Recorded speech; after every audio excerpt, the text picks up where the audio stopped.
Hello friends, like कीजिए, subscribe कीजिए हमारे यूट्यूब चैनल जेके मसाला को। यदि आपने अभी तक हमारे यूट्यूब चैनल को सब्सक्राइब नहीं किया है तो अवश्य करें और हाँ, बेल आइकन को दबाना ना भूलें, जिससे कि आने वाली वीडियो का नोटिफिकेशन सबसे पहले आप तक पहुँचे।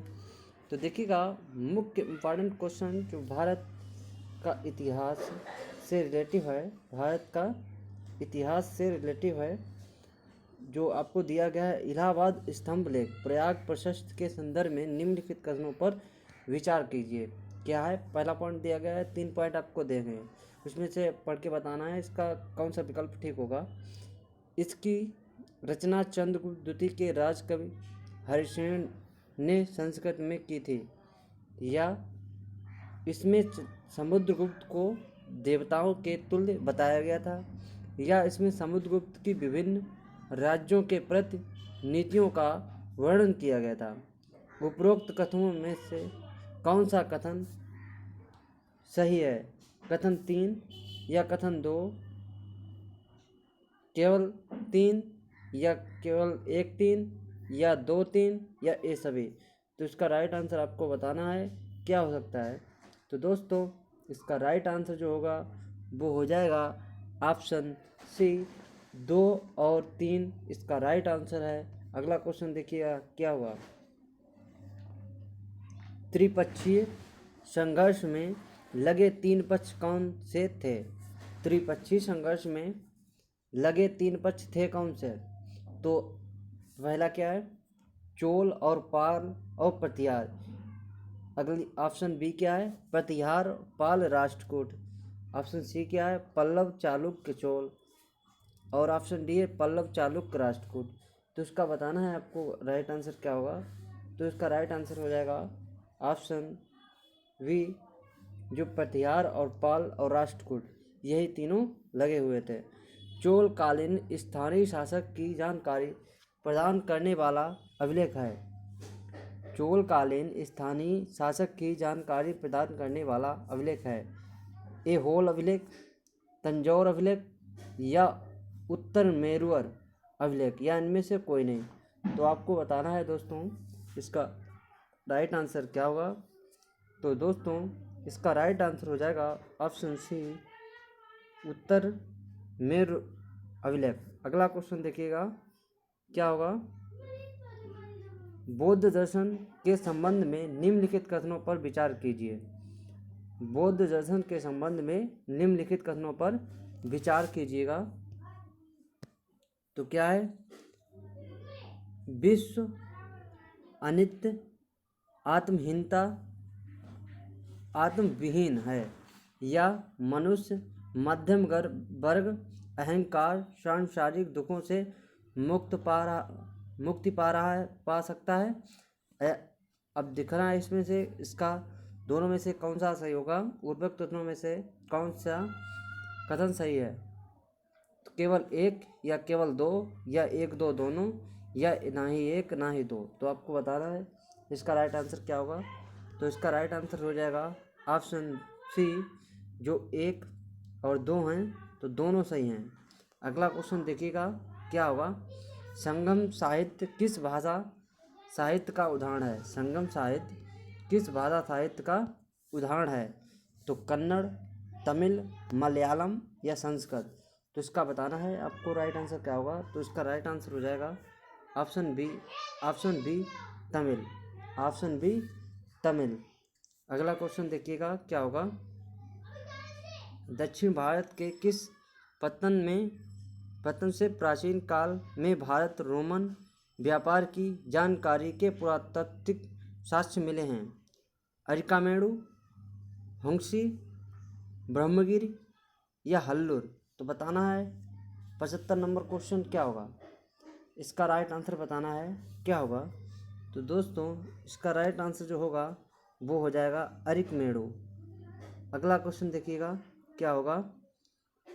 तमिल क्षेत्र में बड़े शुभामी को क्या कहते हैं? तमिल क्षेत्र में बड़े शुभामी को क्या कहते हैं? उड़वार या कैंडेशियर या आदिमई या बेल्लाल। तो बताना है इसका राइट आंसर क्या होगा। तो दोस्तों इसका राइट आंसर हो जाएगा ऑप्शन सी। दोस्तों इसका राइट आंसर हो जाएगा ऑप्शन सी, जो होगा क्या होगा, जो गुप्त होगा, ऑप्शन डी गुप्त काल। अगला क्वेश्चन देखिएगा,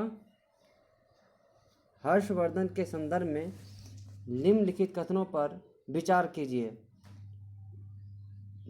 पॉइंट दिए गए हैं आपको। हर्षवर्धन के दरबारी कवि बाणभट्ट ने संस्कृत में उनकी जीवनी हर्षचरित लिखी। दूसरा, इसमें हर्षवर्धन की वंशावली देते हुए उसके पूरे जीवन काल का वर्णन किया गया। तो उपरोक्त में से कौन सा सही है, कौन सा गलत है, ये बताना है आपको। केवल एक, केवल दो, केवल एक दो दोनों, या ना ही एक ना ही दो, तो बताना है इसका राइट आंसर क्या होगा। तो इसका राइट आंसर जो हो जाएगा वो ऑप्शन ए हो जाएगा, केवल पहला संघर्ष सही है। अगला क्वेश्चन देखिएगा, गुप्तकालीन प्रशासन की प्रमुख विशेषताओं के संदर्भ में निम्नलिखित पर विचार कीजिए।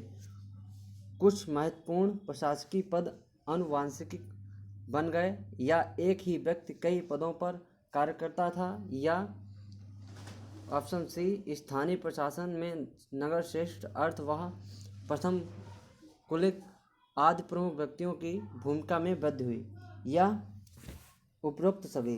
तो आपको बताना है इसका राइट आंसर क्या होगा। तो दोस्तों इसका राइट आंसर हो जाएगा ऑप्शन डी, उपरोक्त सभी। अगला क्वेश्चन देखिएगा क्या होगा, गुप्तकालीन खगोल शास्त्री एवं गणितज्ञ बाणभट्ट के संदर्भ में निम्नलिखित कथनों पर विचार कीजिए। बाणभट्ट के प्रतिपादक किया कि पृथ्वी अपनी धुरी पर चक्कर काटती है। दूसरा पॉइंट है, उन्होंने वृत्त की परिधि को मापने की विधि का प्रतिपादन किया। उपरोक्त कथनों में से कौन सा कथन सही है। तो केवल एक, या एक दो दोनों, या केवल दो, या ना ही एक ना ही दो। तो आपको बताना है क्या होगा। तो आपको बताना है इसका राइट आंसर क्या होगा। तो दोस्तों इसका राइट आंसर हो जाएगा ऑप्शन सी, एक और दो दोनों सही हैं। अगला क्वेश्चन देखिएगा, दो प्रसिद्ध तमिल महाकाव्य हैं, मेघदूत और बुद्धचरित, या अभिज्ञान संकुतलम, या मेघदूतम। अगला शिलप्पदिकारम, या मणि मेखलय, या शिलप्पदिकारम, या बुद्धचरित। तो इसका राइट आंसर बताना है क्या होगा। तो दोस्तों इसका राइट आंसर हो जाएगा शिपद्दिकारम और मणिखलेय। अगला क्वेश्चन आपको बताना है इसका राइट आंसर, सुमेलित कीजिए। क्या है, सूची और चरित्र दूसर भ्रादभांड, काल एवं काले भ्रदभांड, या उत्तरी काली पालिश वाले भ्रदभांड।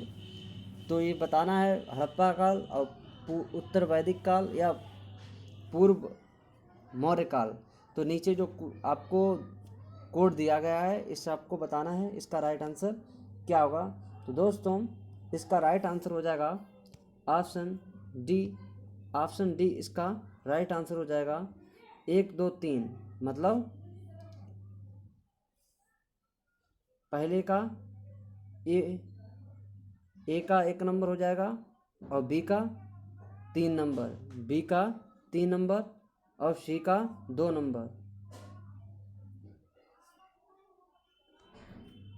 इसी प्रकार ये इसका राइट आंसर हो जाएगा। तो देखिएगा, उपनिषद